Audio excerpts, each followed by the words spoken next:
It was a warm, sunny afternoon, and the streets were bustling with life as people hurried along, going about their day. In the midst of it all, a black woman stepped out of a sleek black luxury car. Her presence alone seemed to command attention. Dressed in a sharp, tailored outfit, her confidence radiated. She wasn't just anyone. She was a billionaire businesswoman, well known for her influence and her contributions to both the corporate world and social causes. As she made her way toward the entrance of a high-end restaurant, her every step exuded the kind of elegance that made heads turn. People glanced at her as she walked past, some intrigued by her aura of power, while others admired the grace with which she carried herself. She had earned everything she had through hard work, determination, and a sharp mind. Yet, despite her success, there was always a lingering feeling that she was never quite as welcome as she should be. She had faced prejudice before, but she had learned to rise above it, using her position to dismantle barriers one by one. But that day, something unexpected happened. As she approached the entrance of the restaurant, she was stopped by a police officer who was standing guard outside. His uniform was neatly pressed and his stance was imposing, but his expression, cold and judgmental, caught her off guard. The officer's eyes narrowed as he looked her up and down, almost as if he was scanning her. He looked at her, then at the door, then back at her again, and his voice cut through the air with an edge of suspicion. "Ma'am, can you step aside?" he said sharply, as though she were a problem to be dealt with. The woman paused, surprised by the abruptness of his request. "Excuse me?" she asked, her voice calm but firm. She had dealt with these kinds of situations before, and she wasn't about to let anyone intimidate her. "I need you to step aside, please," the officer repeated, ignoring the politeness in her tone. His voice was louder now, more insistent, as if he expected her to comply immediately. "I can't let you in without proper identification, no exceptions." She was taken aback. She had made reservations, had given her name to the host in advance, and was even wearing a name tag that identified her as one of the restaurant's esteemed guests. But it wasn't just the officer's words that surprised her. It was the way he said them. His eyes weren't on her as an individual, a respected guest. Instead, he looked at her with suspicion, with doubt. "I'm sorry," she said slowly, holding up her hand to indicate the restaurant staff should be able to verify her identity. "I've already made a reservation. I don't care who you are." The officer interrupted her, his voice growing more dismissive. "I need you to move along. This isn't a place for people like you." For a moment, the world seemed to pause. The words hit her harder than she expected. She had heard racially charged remarks before, but this one, so cold and so deliberate, caught her off guard. She could feel the weight of the officer's words, the disdain in his tone, and in that instant she realized something far worse than a mere misunderstanding was at play. This wasn't about her reservation or her place in the restaurant. It was about something deeper, something more insidious. Still, she didn't let it show. She had spent her whole life learning how to deal with people who wanted to bring her down, and she wasn't about to let a random officer ruin her day. She straightened her back, took a deep breath, and looked him directly in the eye. "I've been invited here," she said, her voice steady. "If you need to check my identity, please call the restaurant staff." The officer's gaze didn't soften. If anything, it grew harder. He didn't move an inch, his hand hovering near his holster as though prepared for some sort of confrontation. Her heart raced a little, but she remained calm, refusing to give him the satisfaction of seeing her shaken. She'd been through much tougher situations in her life than this, but that didn't mean she was willing to let him get away with this behavior. She knew what he was doing. She had experienced this kind of treatment before, not just as a woman, but as a black woman in a world that still held on to old prejudices. His treatment of her was a reminder of how far society still had to go in terms of equality and respect. "I am not going anywhere until I speak to someone in charge," she said, her voice firm with authority. She expected the officer to back down, but instead he took a step closer, clearly determined to push her out. "I said move along," he repeated, his tone now more forceful. The tension in the air thickened. People were starting to notice, gathering around to see what was going on. Whispers started to ripple through the crowd. Some were curious, others unsure whether they should intervene. She could feel their eyes on her, but none of them spoke up. Not yet, anyway. For a split second, the woman considered what to do next. She could feel the officer's hand getting closer to her, his intention to remove her growing clearer by the moment. She refused to be intimidated, but she also knew that backing down wasn't an option. If she gave in now, it would only embolden him.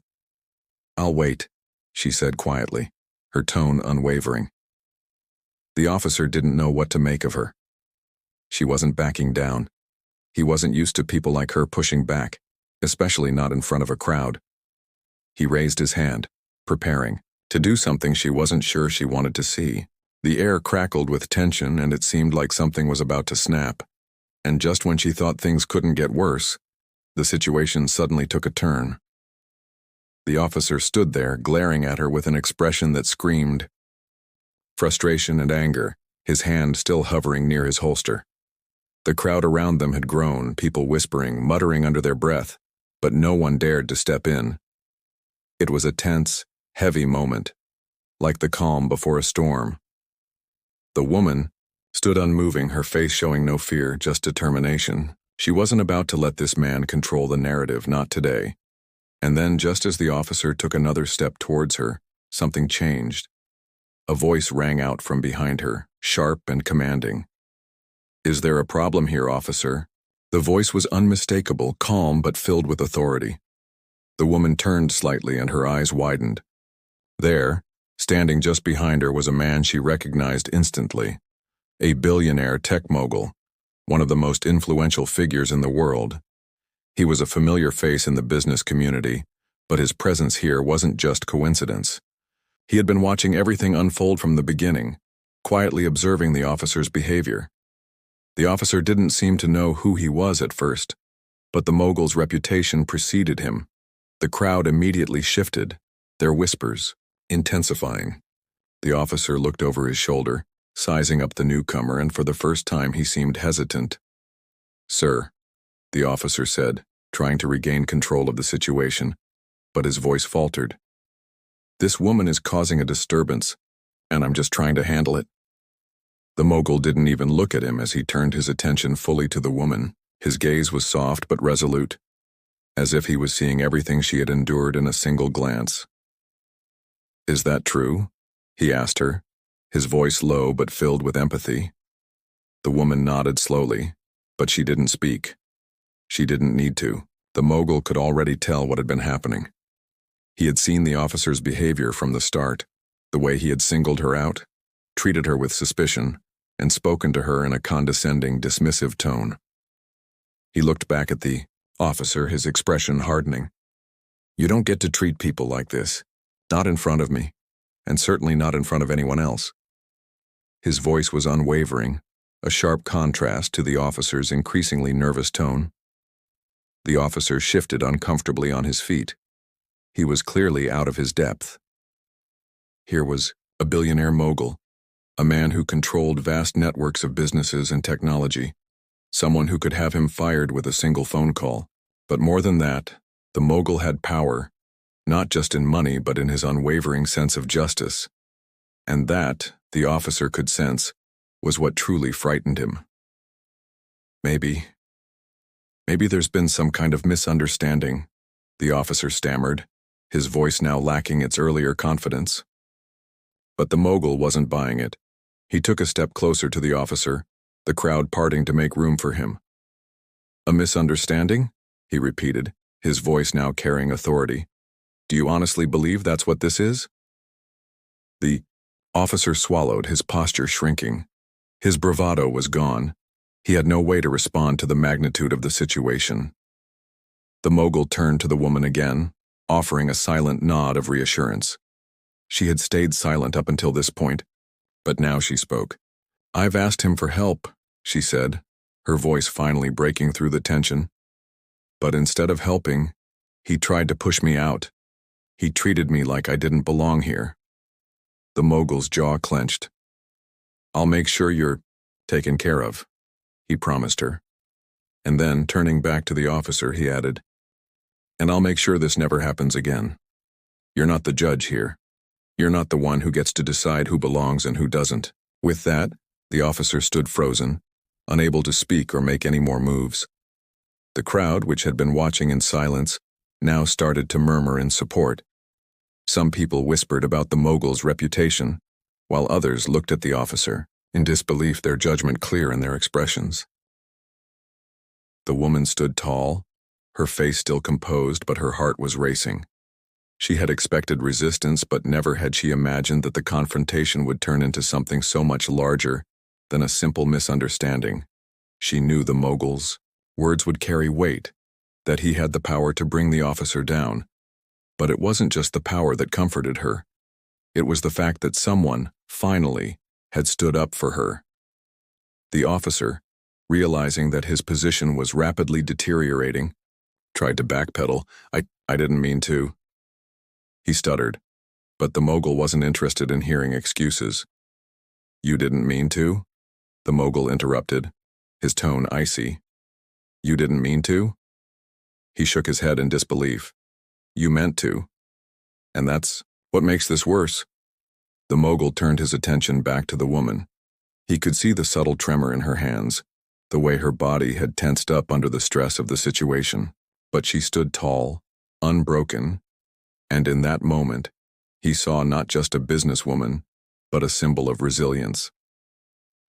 As the mogul continued speaking to the officer, the woman felt a sense of relief wash over her, though the anger still burned deep inside her. She knew this wasn't just about her anymore. It was about making sure that no one else would ever have to endure what she had. Her quiet strength had carried her this far, but now, in front of a crowd of witnesses, she felt more empowered than ever. The officer was now on the defensive, trying to explain himself, but the mogul had already made up his mind. This wasn't just an isolated incident. It was a reflection of a larger problem, one that needed to be addressed. And with the mogul's influence, change was about to come. The crowd, which had been uncertain moments ago, now stood united in their support. People weren't just witnessing a woman being treated unjustly. They were seeing someone stand up for what was right. The woman knew this moment would linger in the minds of those watching, a reminder that power, even in the form of simple decency, could bring about change. The officer stood there, defeated, as the mogul turned his back on him and addressed the crowd. "This is not how we treat people, not now, not ever." And just like that, the situation, once fraught with tension, began to dissipate. The officer's defeat was palpable. He stood there, his shoulders slumped, eyes avoiding the crowd, unable to speak, much less defend himself. The mogul had made his stance clear, and there was no turning back now. The crowd, once just a passive audience, now murmured with a new energy, emboldened by what they had just witnessed. The woman, though still shaken, stood tall, her gaze never wavering from the officer. She was no longer just a victim in this scene. She was a symbol of resistance. With a final, measured glance at the officer, the mogul turned to the woman. His voice, calm but strong, broke through the thick silence. "I'm sorry this happened to you," he said. "No one should ever be treated this way. I want to make sure you're not just protected here, but that this never happens again." The woman nodded, grateful for his words, though her mind was racing. She had been the one standing alone just moments ago, but now, with this man's support, it felt like the whole world had shifted. The injustice, the cruelty, that officer's hatred, it all seemed smaller now, almost insignificant in the face of what was unfolding. But that didn't mean it was over. Not by a long shot. The mogul's presence, though comforting, wasn't the only thing she could rely on. She knew what this meant, the ripple effect this moment could have. She wasn't just going to let this slide away. As much as it had been a personal battle, it had now become something larger. She would make sure that this moment, this unfairness, would not just stay in her past, it would be a message.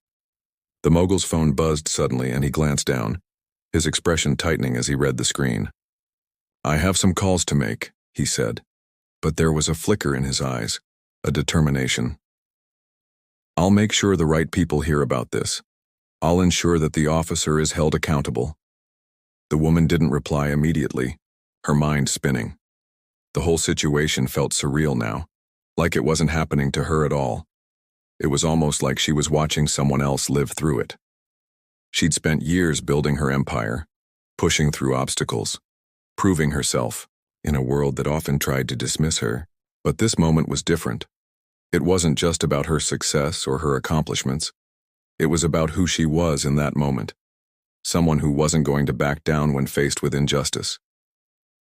The mogul offered her one last glance before turning to leave. His footsteps echoed in the quiet that had descended over the crowd, but before he could disappear inside, he paused and looked back. "I'll make sure you're taken care of," he said with certainty. "This isn't just about getting through today. This is about making sure the future is different. I promise you this won't be forgotten." And then, as quickly as he had arrived, the mogul was gone, leaving the woman standing there, still in the midst of the stunned crowd. For a brief moment, she almost felt like she had become part of some strange, surreal story. A billionaire, mogul, an officer, a crowd. She never imagined her life would play out like this. But as she stood there, she realized something. She didn't need the mogul to make things right. She could do it herself. She had the power to change the narrative. People in the crowd were now looking at her differently, their expressions a mix of admiration and respect. They had witnessed something raw, something real, and something they'd likely never forget. For them, this wasn't just about one woman standing up to one officer. It was about the world they lived in. It was about seeing someone rise above hate and injustice, no matter how heavy it felt. The woman realized that the power of the moment wasn't in the mogul's intervention, but in how her own strength had led to change. She turned away from the crowd, heading into the restaurant, the place she had tried to enter moments ago. Her heart still racing, but her head clearer than ever. The confrontation outside had been only the beginning. Now she would make sure her voice was heard, not just for herself, but for anyone who had ever been made to feel small, overlooked, or oppressed. Inside the restaurant, the manager, who had been watching the whole scene unfold from the window, rushed to greet her. "Ma'am, we're so sorry for the trouble outside," he began, but she stopped him with a raised hand. "No need to apologize," she said, her tone firm, but her eyes softened. "I'm here now. Let's just go ahead with dinner." But her presence was different now. She wasn't just another high-profile figure enjoying an evening out. She was a woman who had taken a stand. The manager nodded respectfully, leading her to her table. As she sat down, her phone buzzed again, this time with messages of support flooding in. Her assistant had reached out, as had several colleagues. Word had spread fast. Of the injustice, of the officer, of the mogul's intervention, and of the way the crowd had stood by her in the end. She couldn't help but smile as she read the messages, but even as her emotions swirled, a part of her felt unsettled. This incident was not over. It wasn't over until change had truly happened. The meal was quiet, almost too calm after everything that had transpired. But as the evening wore on, a sense of resolve settled over her. She wasn't just a witness to injustice anymore. She wasn't just someone who had been wronged. She was someone who would make sure that wrong was righted. Not just for herself, but for everyone who had faced the same kind of hate, the same kind of treatment. The story wasn't finished. It had just begun. The evening passed in a haze, the world outside the restaurant continuing as it always had, while the woman sat, still processing the events of the day. The chaos, the sudden burst of attention, the injustice. It all seemed so surreal, yet it felt deeply personal. Every time she closed her eyes, she could still see the officer's face, twisted with disdain, his attitude so blatant in its racism. But the image of the mogul stepping in, taking command of the situation with calm assurance, was just as vivid. It wasn't about the confrontation anymore. It wasn't even about the officer anymore. It was about what this moment represented. What she had faced, what she had endured, what she had stood for. This wasn't just her battle. It was a reminder of the struggle that so many others had faced, day in and day out, in silence, without the privilege of a mogul to intervene on their behalf. As the hours ticked by, the phone buzzed again, this time with a call from a journalist. She hesitated before answering, knowing the media would soon be swarming her like they always did when someone of her status became involved in a controversy. But today wasn't just about controversy. It was about something bigger. She answered the call. "Ms. Adams?" The reporter's voice came through, steady and professional. "We've been following the events outside the restaurant today, and we'd like to offer you the opportunity to share your side of the story. Would you be willing to speak?" She took a deep breath, staring out the window at the setting sun. She had never been one to shy away from the spotlight, but this was different. This was not just a story about her. It was a story about the world, about how something as small as an officer's biased behavior could have far-reaching consequences. She had a responsibility now, not just to her business, but to the people who had seen what had happened. People who were now looking to her for guidance. "I'll speak," she said, her voice calm but filled with resolve. "But not just about what happened today. I'll speak about what's been happening for years, for generations. And this time, the conversation won't stop at the headlines." "The GI," reporter agreed, eager to hear more. They set up an interview for the next morning, but as she hung up the phone, a strange sense of peace settled over her. It wasn't that she was over the anger or the shock of what had transpired. It was that she knew this moment was her opportunity. It was her chance to turn something ugly into something powerful, to channel her frustration into real change. Later that night, in the quiet of her home, as she sat on the balcony watching the city lights flicker, she reflected on everything that had happened. She had fought many battles in her life, against the odds, against discrimination, against the glass ceilings that seemed to always be just out of reach. But today, for the first time, it felt different. She hadn't fought for herself, she had fought for everyone who had ever been overlooked or marginalized. She didn't need the mogul's protection to make it through. What had really made a difference was that she had been strong enough to take a stand, to demand the respect she deserved, and in doing so, she had sparked something much larger than a single moment of triumph. It was a movement, a conversation, a call for accountability. The next morning, she was greeted by the buzzing of her phone. Messages of support had flooded in overnight from friends, from strangers, from people who admired her bravery. There were also calls from activists, lawyers, and social justice groups. They wanted her voice, her platform. They wanted her to be part of something bigger, something that could create real change. Her assistant handed her a stack of press releases, but her mind was elsewhere. She had already made up her mind about what needed to happen next. This wasn't just about putting a man in the spotlight and pointing out his flaws. This was about shining a light on a broken system, one where unchecked, bias was allowed to fester, where people could be hurt without consequence. This was about holding people accountable for their actions, not just in the media, but in the court of law, in public policy, in every corner of society where inequality had persisted for far too long. As she sat down for the interview later, that day, the camera focused on her, capturing her every word. The reporter asked the usual questions: what happened, how she felt, what she hoped to see change. But the woman's responses weren't the typical sound bites you'd hear from someone in her position. Instead of focusing on the officer, she spoke about the broader issue of systemic racism, about how those in power could no longer hide behind their positions of authority without being held accountable. She called for real change, for the end of racial profiling, for more transparency in law enforcement, for reforms that could create a world where this kind of incident wouldn't happen again. Her words were powerful, raw, and honest. She didn't sugarcoat anything. She didn't hold back. She was determined that her voice would be heard, and that the message would not be drowned out by the noise of controversy. When the interview aired, it went viral.